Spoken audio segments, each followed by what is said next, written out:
Next battery connector மாட்டிட்டு finger பிரிண்ட்டையும் மாட்டிட்டு இப்போ மிடில் ஃப்ரேமை மாட்டலாம் பாருங்கள். அதுக்கு முன்னாடி அந்த பேனலில் வச்சிடலாம். பேனல் வச்சுட்டு மிடில் ஃப்ரேமை மாட்டலாம்.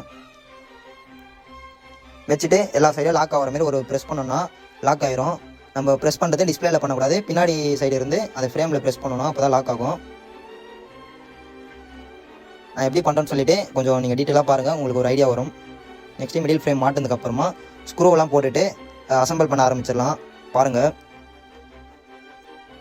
நம்ம வீடியோ நீங்கள் இப்போ ரெகுலராக பார்க்குறீங்க இல்லை இப்போ தான் பார்க்குறீங்கன்னா இந்த வீடியோ உங்களுக்கு பிடிச்சிருந்தா சப்ஸ்கிரைப் பண்ணி சப்போர்ட் பண்ணுங்கள் கைஸ். இந்தமாதிரி நிறைய வீடியோஸ்லாம் நான் போட்டுட்ருக்கேன். நீங்கள் பண்ணுற ஒரு சப்ஸ்கிரைபும் எனக்கு ஒரு மோட்டிவேஷனாக இருக்கும் கைஸ்.